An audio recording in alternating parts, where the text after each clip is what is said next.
आज हम बताएंगे प्रेमानंद की पूरी जीवन की कहानी और ये कहानी है 7 अध्यायों में। तो देरी ना करते हुए शुरू करते हैं। अध्याय नंबर 1 जीवन परिचय और साधारण का प्रारंभ। अध्याय नंबर 2 भक्ति और ईश्वर प्रेम का रहस्य। अध्याय नंबर 3 योग ध्यान और अंतर्ज्ञान की बातें। अध्याय नंबर 4 कर्म फल और भाग्य का रहस्य। अध्याय नंबर 6 प्रेमानंद के सामाजिक और सांस्कृतिक विचार।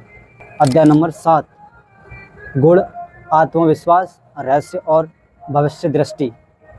अध्याय नंबर 1 जीवन परिचय और साधारण का प्रारंभ। प्रेमानंद का जीवन रहस्यों से भरा हुआ था। वे केवल एक संत या कवि नहीं थे, बल्कि एक गूढ़ साधक थे जिनके हर अनुभव में अध्यात्म की झलक मिलती थी। उनका जन्म साधारण परिवार में हुआ, लेकिन बचपन से ही उनमें अद्भुत जिज्ञासा और आध्यात्मिक झुकाव दिखाई देता था। जब दूसरे बच्चे खेलों और दुनियावाची चीज़ों में डूबे रहते हैं, तब प्रेमानंद गहरी नज़रों से आकाश की ओर देखते हैं और पूछते हैं, ये जगत किसने बनाया? मैं कौन हूँ? जीवन का असली उद्देश्य क्या है? ये प्रश्न ही उनके जीवन की साधना की जड़ बना। प्रेमानंद बचपन में ही भक्ति और ध्यान में रुचि लेने लगे। वे गांव के मंदिर में घंटों बैठकर भजन सुनते थे और भीतर ही भीतर ईश्वर से समाधान करने की कोशिश करते। कहा जाता है कि जब वे मात्र 10 वर्ष के थे, तब भी उनके चेहरे पर ऐसी शांति और गंभीरता होती थी जो किसी तपस्वी में दिखती है। समय के साथ उन्होंने सांसारिक शिक्षा भी पाई, लेकिन उनका मन कभी भी पूरी तरह सांसारिक जीवन में नहीं रम पाया। उनका आकर्षण हमेशा रहस्य और आध्यात्मिकता की ओर रहा। साधना की ओर पहला कदम। किशोरावस्था में ही उन्होंने गुरु की तलाश शुरू की। वे एक ऐसे महापुरुष की खोज में थे जो उन्हें इस जीवन के छिपे हुए सत्य का अनुभव करा सके। कई संतों और साधनों से मिलने के बाद उन्होंने अंत एक ऐसा गुरु को पाया जिनकी आंखों में करुणा और ज्ञान की ज्योति थी। गुरु ने उन्हें पहला अनुशासन और स्वयं का मार्ग सिखाया। प्रेमानंद को सबसे पहले यह सीखना पड़ा कि इंद्रियों पर नियंत्रण ही साधना का पहला द्वार है। बिना मन को शांत किए कोई भी साधक ईश्वर तक नहीं पहुंच सकता। बाहरी पूजा से अधिक महत्वपूर्ण है अंतरयात्रा। गुरु ने उन्हें साधना के प्रारंभिक मंत्र दिए और ध्यान की विधि सिखाई। तपस्या और कठिनाइयाँ। यात्रा आसान नहीं थी। जब प्रेमानंद ने कठोर तपस्या शुरू की तो सामना अनेक आंतरिक और बाहरी बाधाओं से हुआ। कभी मन भटक जाता, कभी समाज के लोग उनका मजाक उड़ाते, कभी शरीर तपस्या से धक्क कर विद्रोह करता। लेकिन प्रेमानंद का विश्वास अटल रहा। वे मानते थे कि हर कठिनाई किसी बड़े रहस्य का द्वार है। धीरे धीरे उन्होंने अनुभव किया कि जब इंसान मन वचन और कर्म को शुद्ध कर लेता है तो उसके भीतर एक आंतरिक प्रकाश प्रकट होता है। ये वही दिव्य अनुभव था जिसे उन्होंने ईश्वर की झलक कहा। साधना का रहस्य। प्रेमानंद कहते हैं, सच्चा साधन वही है जो बाहरी दिखावे से ऊपर उठकर अपने भीतर की यात्रा करे। ईश्वर मंदिरों और मूर्तियों में नहीं, बल्कि तुम्हारे हृदय की गहराई में बैठा है। उसे खोजने के लिए तुम्हें भीतर उतरना होगा। उनके जीवन का यही पहला और बड़ा रहस्य था। अंतर्यात्री ईश्वरी यात्रा। भाग नंबर 2 भक्ति और ईश्वर प्रेम का रहस्य। प्रेमानंद का संपूर्ण जीवन भक्ति और प्रेम की शिक्षा देने में ही बीता। वे कहते थे, जिसने प्रेम को पा लिया उसने ईश्वर को पा लिया, और जो प्रेम से दूर है वो चाहे कितनी भी पूजा पाठ कर ले, असल रहस्य से वंचित ही रहेगा। भक्ति का असली अर्थ। भक्ति का मतलब केवल मंदिर जाना, दीपक जलाना या ग्रंथ पढ़ना नहीं है। भक्ति का सच्चा अर्थ है ईश्वर को अपनाना, ईश्वर को अपना मित्र मानना, उससे अपना प्रियतम मानना और हर विश्वास में उसका स्मरण करना। प्रेमानंद कहते हैं कि जब इंसान सच्चे दिल से हे प्रभु तू ही मेरा सब कुछ है कहता है, तभी भक्ति का आरंभ होता है। ईश्वर प्रेम का रहस्य। ईश्वर को पाने का सबसे आसान मार्ग प्रेम है। ज्ञान मार्ग कठिन है, योग मार्ग कठिन है, तपस्या भी कठिन है, लेकिन प्रेम ये तो हृदय की सहज भाषा है। जिस प्रकार बच्चा अपनी माँ से प्रेम करता है बिना किसी कारण के, उसी तरह भक्त जब ईश्वर से प्रेम करता है तो वो निराकार को साकार अनुभव करने लगता है। प्रेमानंद जी कहते हैं, ईश्वर को किसी तर्क, किसी दर्शन, किसी ग्रंथ से मत पकड़ो, उसे पकड़ो अपने प्रेम से, वो प्रेम से ही बनता है। भक्ति में आंसुओं का महत्व। प्रेमानंद बार बार कहते हैं, जिसकी आंखें प्रभु के लिए भी जाती हैं वही सच्चा साधक है। उनके अनुसार जब हृदय प्रेम से भर जाता है तब आंखें अपने आप आंसू बहाती हैं। ये आंसू ही आत्मा की भाषा है, जिसे ईश्वर तुरंत समझ लेता है। भक्ति के 4 रूप प्रेमानंद महाराज जी के अनुसार। पहला है संख्या भक्ति, मित्रता, ईश्वर को मित्र मानना, जैसे अर्जुन ने कृष्ण को माना। दास्य भक्ति, सेवा, अपने को सेवक मानकर प्रभु की सेवा करना। वात्सल्य भक्ति, ममता, प्रभु को बालक मानकर उसकी देखभाल करना, जैसे यशोदा ने कृष्ण जी की। माधुर्य भक्ति, प्रेम, प्रभु को प्रियतम मानना, जैसा गोपियों ने कृष्ण को माना। प्रेमानंद कहते हैं कि इनमें से कोई भी मार्ग अपनाओ, पर हृदय सच्चा होना चाहिए।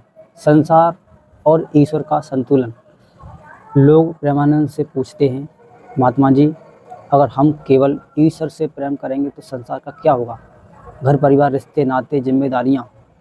ये मुस्कुरा कर कहते हैं, ईश्वर प्रेम से संसार का प्रेम कम नहीं होता, बल्कि और गहरा हो जाता है। क्योंकि जब तुम ईश्वर को सब में देखने लगते हो तब हर रिश्ता पवित्र हो जाता है। उनका ये रहस्यपूर्ण उत्तर भक्तों को हमेशा प्रेरित करता था कि भक्ति का मतलब भगवान नहीं, बल्कि संसार में रहकर भी ईश्वर के साथ जुड़ना है। भक्ति की शांति। प्रेमानंद ने कई बार कहा है कि केवल भक्ति ही मनुष्य को पाप से बचा सकती है, केवल भक्ति ही मृत्यु के भय को मिटा सकती है, केवल भक्ति ही आत्मा को मुक्त कर सकती है। उनके अनुसार जब भक्त ईश्वर के नाम में तल्लीन होता है तो मृत्यु भी उसके पास आकर मुस्कुराकर खड़ी रहती है, पर उसे छू नहीं पाती। अब आता है अध्याय 3, योग, ध्यान और अंतर्ज्ञान की बातें। प्रेमानंद का कहना था कि केवल भक्ति ही नहीं, बल्कि योग और ध्यान भी जीवन का आवश्यक हिस्सा है। भक्ति हृदय को शुद्ध करती है, लेकिन योग और ध्यान मन को स्थिर करता है, और जब मन स्थिर हो जाता है तो आत्मा की गहराई से अंतर्ज्ञान प्रकट होता है। योग का रहस्य। प्रेमानंद योग को केवल शरीर मोड़ने बांधने वाली क्रियाओं तक सीमित नहीं मानते थे। वे कहते थे, योग का असली अर्थ है आत्मा और परमात्मा का मिलना। उनके अनुसार योग के 3 प्रमुख रहस्य हैं। रहस्य नंबर 1, शरीर का अनुशासन, क्योंकि अस्वस्थ शरीर में ध्यान संभव नहीं। रहस्य नंबर 2, प्रमाण और श्वास नियंत्रण, जिससे मन की चंचलता घटती है। रहस्य नंबर 3, चित्त की एकाग्रता, जिससे साधन भीतर के प्रकाश को देख पाता है। ये हमेशा समझते थे कि योग का उद्देश्य शरीर को मजबूत बनाना नहीं, बल्कि उसे इतना शांत और स्वस्थ बनाना है कि आत्मा की साधना सुगम हो सके। ध्यान का रहस्य। ध्यान को प्रेमानंद ने आत्मा की अंतरयात्रा कहा। वे कहते थे, मनुष्य की सबसे बड़ी शक्ति ध्यान है। यदि ध्यान भटक गया तो जीवन व्यर्थ होगा, और यदि ध्यान केंद्रित हो गया तो असंभव भी संभव हो जाता है। उनके अनुसार ध्यान के 3 चरण हैं। पहला चरण एकाग्रता, इंद्रियों को एक बिंदु पर टिकाना। दूसरा चरण ध्यान, उस बिंदु से आगे बढ़कर आत्मा की गहराई में उतरना। चरण नंबर 3, समाधि, जहाँ साधन और ईश्वर का भेद मिट जाता है। प्रेमानंद कहते हैं कि समाधि कोई अलग अवस्था नहीं है, ये तो वही है जब साधक अपने भीतर के मौन को सुनने लगता है। अंतर्ज्ञात की शक्ति, जब साधन लंबे समय तक योग और ध्यान रखता है तो उसमें अंतर्ज्ञात जागृत होता है। प्रेमानंद इसे ईश्वर की वाणी कहते हैं। अंतर्ज्ञात का मतलब बिना सोचे ही निर्णय लेना, भविष्य ही हल्की झलक पाना और सत्य असत्य में तुरंत फर्क कर पाना। वे कहते हैं कि जो व्यक्ति ध्यान में पारंगत हो जाता है वह बाहरी पुस्तकों और गुरुओं पर कम निर्भर करता है, क्योंकि उसका अपना हृदय ही गुरु बन जाता है। योग और भक्ति का मेल। कई लोग प्रेमानंद से पूछते हैं कि योग और भक्ति में श्रेष्ठ कौन है। वे हंसकर कहते हैं, योग बिना भक्ति सूख जाता है और भक्ति बिना योग अस्थिर है। जिस साधन में दोनों का संतुलन है वही पूर्ण है। उनके अनुसार भक्ति आत्मा को प्रभु से जोड़ती है, योग मन और शरीर को तैयार करता है और ध्यान साधक को प्रभु का प्रत्यक्ष अनुभव कराता है। एक अद्भुत प्रसंग कहा जाता है कि प्रेमानंद जब गहरे ध्यान में बैठते हैं तो कई घंटे तक उनकी देह मूर्ति हो जाती है, तो उनके चेहरों पर ऐसी आवाज़ झलकती है कि जो भी उनके पास बैठता उसका मन अपने आप शांत हो जाता है। कई भक्तों ने अनुभव किया कि उनके ध्यान के समय वातावरण में एक अलग ऊर्जा फैल जाती है, जैसे हवा भी शांत हो जाती थी और हर हृदय में एक अद्भुत आनंद का संचार होने लगता था। अध्याय नंबर 4। अध्याय नंबर 4 में कर्म फल और भाग्य का रहस्य। प्रेमानंद का एक प्रमुख उपदेश था, जैसा कर्म वैसा फल। वे कहते थे कि ये सृष्टि का सबसे अटल नियम है। जैसे धरती पर बोया गया बीज अपना फल अवश्य देता है, वैसे ही जीवन में किया गया प्रत्येक कर्म कभी न कभी फल देता ही है। कर्म का विज्ञान। प्रेमानंद कर्म को केवल बाहरी कार्यों तक सीमित नहीं मानते थे। उनके अनुसार शरीर से किया गया कर्म, जैसे सेवा करना, अहिंसा करना, दान देना आदि। वाणी से किया गया कर्म, जैसे झूठ बोलना, मीठा बोलना, आशीर्वाद या श्राप देना। मन से किया गया कर्म, जैसे किसी के लिए शुभ सोचना या बुरा सोचना। वे कहते थे कि मनुष्य के जीवन का असली खाता पीता उसके मन, वचन और कर्म से बनता है। यही आगे चलकर सुख दुख के रूप में सामने आता है। भाग्य का रहस्य। अनेक लोग उनसे पूछते हैं, महात्मा जी, भाग्य का सचमुच लिखा हुआ होता है, क्या हम उसे बदल सकते हैं? प्रेमानंद जी कहते हैं, भाग्य कोई बाहर से लाकर लिखी गई किताब नहीं है। भाग्य तो तुम्हारे अपने ही कर्मों का संग्रह है। जो तुमने पिछले जन्मों में किया वही आज भाग्य बनकर सामने आता है, और जो तुम आज कर रहे हो वही कल का भाग्य बनेगा। उनका ये उत्तर सुनकर कई लोग अपने जीवन के दुखों का कारण समझ जाते थे और उन्होंने सुधारने का प्रयास करने लगते थे। कर्म और ईश्वर का संतुलन। प्रेमानंद कहते थे कि केवल ईश्वर का नाम जपना काफ़ी नहीं है यदि कर्म सही नहीं है। यदि मनुष्य चोरी करे, झूठ बोले और फिर मंदिर जाकर पूजा करे तो ये भक्ति अधूरी है। और यदि मनुष्य ईमानदारी से कर्म करे, दूसरों की सेवा करे, तो ये स्वयं पूजा के समान है। वे हमेशा कहते थे, ईश्वर पूजा से अधिक कर्म को देखता है। यदि कर्म पवित्र है तो भक्ति अपने आप स्वीकार हो जाती है। कर्म का रहस्यपूर्ण फल। प्रेमानंद ये भी बोलते थे कि कर्म का फल तुरंत नहीं मिलता। कुछ कर्म उसी क्षण फल देते हैं, जैसे आग में हाथ डालने पर जल जाता है। कुछ कर्म थोड़े समय बाद फल देते हैं। इसी कारण कभी कभी अच्छे लोग दुखी रहते हैं और बुरे लोग सुखी दिखते हैं। लेकिन प्रेमानंद समझाते हैं, ये असमानता नहीं है, ये सिर्फ समय का खेल है। हर कर्म का हिसाब बिल्कुल सटीक है। देर हो सकती है पर अंधेर कभी नहीं। भाग्य बदलने का उपाय। प्रेमानंद कहते हैं, सत्कर्म भाग्य बदलने का सबसे बड़ा उपाय है भक्ति और सेवा। भक्ति और सेवा से पापों का बोझ हल्का होता है। सच्चा पश्चाताप भी भाग्य को सुधार सकता है। वे यह रहस्य भी बताते थे कि यदि साधारण पूरे दिल से ईश्वर का शरणागत हो जाए तो उसका भाग्य ईश्वर स्वयं लिखने लगते हैं। एक प्रेरक प्रसंग। एक बार एक युवक प्रेमानंद से मिलने आया। उसने कहा, गुरुदेव, मेरा भाग्य बहुत खराब है, नौकरी नहीं टिकती, घर के झगड़े रहते हैं, हर काम बिगड़ जाता है, शायद भगवान ने मेरे लिए बुरा लिखा है। प्रेमानंद मुस्कुराए और बोले, बेटा, भगवान ने कुछ नहीं लिखा, ये सब तुम्हारे ही पुराने कर्मों का परिणाम है। लेकिन यदि आज से तुम सत्य बोलो, मेहनत करो और हर दिन किसी की मदद करो, देखना भाग्य स्वयं बदल जाएगा। युवक ने उनकी बात मानकर जीवन बदला और कुछ वर्षों में उसका जीवन सुख और समृद्धि से भर गया। मानव जीवन का उद्देश्य।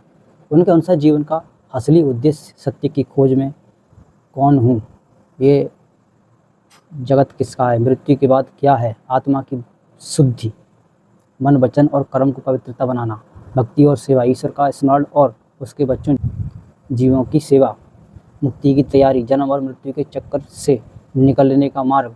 वे कहते हैं कि यदि मनुष्य इन उद्देश्यों को भूल जाए और केवल सांसारिक दौड़ धूप में उलझा रहे तो ये जन्म व्यर्थ चला जाएगा। जीवन और मृत्यु का रहस्य। प्रेमानंद समझाते थे कि मृत्यु कोई अंत नहीं है, ये केवल एक वस्त्र बदलने जैसी घटना है। आत्मा अमर है, केवल शरीर बदलता है। यदि आत्मा बंधनों से मुक्त न हो तो वह बार बार जन्म लेती हैं। मुक्ति मार्ग। प्रेमानंद मुक्ति के लिए कुछ स्पष्ट मार्ग बताएं हैं। सत्यांग, सत्पुरुषों की संगति करना जिससे मन पवित्र होता है। साधना, ध्यान, भक्ति योग और ईश्वर का नाम स्मरण। सेवा, बिना स्वार्थ के दूसरों की मदद करना। वैराग्य, संसारिक मोह और लोभ से ऊपर उठना। वे कहते हैं कि मुक्ति का अर्थ भाग जाना नहीं है, बल्कि संसार में रहते हुए भी मोह माया से मुक्त होना है। आत्मा का बंधन और मुक्ति। प्रेमानंद के अनुसार आत्मा 5 बंधनों में फंसी होती है। काम, वासना, क्रोध, लोभ, मोह, अहंकार। जब तक ये 5 बंधन हैं, आत्मा मुक्ति नहीं हो सकती।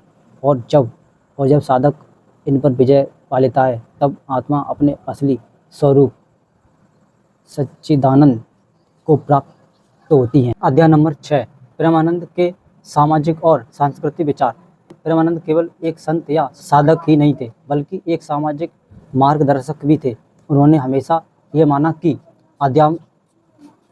आध्यात्मिकता केवल ध्यान और पूजा तक सीमित नहीं रहनी चाहिए, बल्कि समाज और संस्कृति को भी शुद्ध करने में योगदान देना चाहिए। सामाजिक के लिए संदेश। प्रेमानंद कहते थे, जिस समाज में भेदभाव, लालच और हिंसा है, वहाँ सच्चा धर्म नहीं हो सकता। धर्म वही है जहाँ प्रेम, करुणा और न्याय है। उनके सामाजिक विचारों के मुख्य बिंदु थे समानता, जाति, धर्म, ऊंच नीच का कोई भी भेद नहीं, हर मनुष्य ईश्वर की संतान है। नारी सम्मान। उन्होंने कहा कि जिस समाज में स्त्रियों का सम्मान नहीं होता है, वहाँ सुख शांति नहीं टिक सकती। शिक्षा का महत्व। उन्होंने ज्ञान को समाज का प्रकाश कहा। निरक्षरता को उन्होंने सबसे बड़ा अंधकार माना। गरीबों और दलितों की सेवा। उन्होंने हमेशा कहा कि ईश्वर सबसे पहले उन झोंपड़ियों में रहते हैं जहाँ भूख और गरीब हैं। सांस्कृतिक दृष्टिकोण। प्रेमानंद संस्कृति को केवल नृत्य, संगीत और परंपराओं का संगम नहीं माना, बल्कि इसे मानव मूल्यों का प्रतिबिंब कहा। उनके अनुसार संस्कृति सभी जीवित रहती है जब उसमें सत्य, अहिंसा और प्रेम की नींव हो। बाहरी दिखावे वाली परंपराएं यदि इंसानियत से दूर कर दें तो वे बोझ बन जाती हैं। संस्कृति का काम है संसार को इंसान से जोड़ना, न कि तोड़ना। धर्म और समाज। प्रेमानंद ने कहा, धर्म केवल पूजा पाठ या अनुष्ठान नहीं है, धर्म का असली स्वरूप है करुण, सेवा और सत्य का पालन। वे लोग समझते थे कि मंदिरों, मस्जिदों, गिरजाघरों, गुरुद्वारों में ईश्वर की खोज मत करो, बल्कि अपने कर्मों और व्यवहार में धर्म को उतारो। सामाजिक सुधार। उन्होंने समाज में फैली कई कुरीतियों का विरोध किया, जैसे जातिगत भेदभाव, बाल विवाह, नारी शिक्षा पर रोक, पाखंडी धर्मगुरुओं की अंधविश्वासी बातें। प्रेमानंद का कहना था कि यदि धर्म का नाम लेकर अन्याय किया जाए तो वह धर्म नहीं, अधर्म है। अध्याय नंबर 7, गुण, आध्यात्मिक रहस्य और भविष्य दृष्टि। प्रेमानंद का जीवन केवल साधना, भक्ति और समाज सुधार तक ही सीमित नहीं था। उनके भीतर एक अद्भुत अलौकिक दृष्टि थी, जिसे लोग भविष्य दृष्टि और गुण ज्ञान कहते थे। वे संसार के परे जाकर ऐसे रहस्य बताते थे जो साधारण समझ से बाहर होते थे। आत्मा और ब्रह्मांड का रहस्य। प्रेमानंद कहते थे, यह ब्रह्मांड केवल दिखाई देने वाली वस्तुओं का समूह नहीं है। हर तारे, हर कण, हर प्राणी के भीतर एक अदृश्य ऊर्जा है। वही परमात्मा की शक्ति और जो सबको जोड़ती है। वे बताते थे कि आत्मा आनंदी और अनंत है। आत्मा और परमात्मा अलग नहीं, केवल अज्ञात के कारण वे भिन्न प्रतीत होते हैं। जब साधक ध्यान और प्रेम से अज्ञान के पर्दे को हटाता है तो उसे अनुभव होता है कि वह स्वयं वही है जिसे वह बाहर खोज रहा था। समय और भविष्य का रहस्य। प्रेमानंद की एक अद्भुत विशेषता भी कि वे कभी कभी आने वाली घटनाओं की झलक पहले ही बता देते थे। वे कहते थे कि समय एक धारा की तरह है। भूत, वर्तमान और भविष्य सब उसी धारा के अलग अलग मोड़ हैं। जो साधक अपने मन को स्थिर कर लेता है वह इस धारा के कई मोड़ों को एक साथ देख सकता है। एक बार उन्होंने कहा, आने वाले समय के मनुष्य विज्ञान में ऊंचाई छुएगा, परंतु यदि उसके पास आध्यात्मिकता संतुलन नहीं हुआ तो ये विज्ञान विनाश का कारण भी बन सकता है। आज की स्थिति देखकर उनकी बात बिल्कुल सत्य प्रतीत होती है। जन्म और पुनर्जन्म का रहस्य। प्रेमानंद ने बताया कि आत्मा अपने कर्मों के आधार पर बार बार जन्म लेती है। जन्म और मृत्यु का यह चक्र तब तक चलता है जब तक आत्मा ईश्वर से एकाकार न हो जाए। मुक्त आत्मा को फिर जन्म लेने की आवश्यकता नहीं पड़ती। वे कहते हैं, मृत्यु को अंत नहीं, ये केवल एक नए जीवन की तैयारी है। जैसे बीज मिट्टी में बदलकर पुण्य वृक्ष बनता है, वैसे ही आत्मा एक शरीर छोड़कर नया शरीर धारण करती है। गुण, साधना और शक्ति। कुछ शिष्यों ने अनुभव किया कि प्रेमानंद के पास अलौकिक सिद्धियां थीं। वे किसी की पीड़ा देखकर उसके मन की गहराई समझ लेते थे। कई बार बिना बोले ही शिष्य की प्रश्न का उत्तर देते थे। उनके स्पर्श से रोगियों को शांति मिलती थी। लेकिन वे हमेशा कहते, सिद्धियां साधक का लक्ष्य नहीं है, लक्ष्य है आत्मा का ईश्वर से मिलना। यदि सिद्धियां आएँ तो उन्हें सेवा में लगाओ, प्रदर्शन में नहीं। भविष्य की दृष्टि और चेतावनी। प्रेमानंद ने मानवता को कई चेतावनियां दी हैं। यदि मनुष्य केवल भोगों में डूब रहा है तो उसका जीवन दुख और असंतुलन से भर जाएगा। यदि धर्म केवल पाखंड और दिखावे तक सीमित रहा तो समाज टूट जाएगा। यदि विज्ञान का उपयोग अहंकार और विनाश के लिए किया गया तो धरती स्वयं संकट में पड़ जाएगी। साथ ही उन्होंने आशा भी दी है, पर यदि मनुष्य प्रेम, करुणा और भक्ति को जीवन में अपनाए तो यही पृथ्वी स्वर्ग सम्मान हो जाएगी। और अंत्य का रहस्य है। प्रेमानंद जी ने अपने अंतिम दिनों में कहा था, मैं कभी नहीं जा रहा, मैं हर उस हृदय में रहूँगा जो सच्चे प्रेम से ईश्वर को पुकारेगा। मेरा शरीर मिटेगा पर मेरा संदेश अमर रहेगा। उनकी ये वाणी आज भी लाखों लोगों को प्रेरणा देती है। प्रेमानंद की अमर वाणी यह है। प्रेमानंद का पूरा जीवन और शिक्षा यही था, भक्ति, प्रेम से ईश्वर को पाना, योग और ध्यान, आत्मा को शुद्ध करना, सत्कर्म और सेवा, समाज को सुधारना, मुक्ति मार्ग, जन्म मरण के चक्कर से पार पाना, दृढ़ दृष्टि, आत्मा को उसके अनंत स्वरूप का बोध कराना,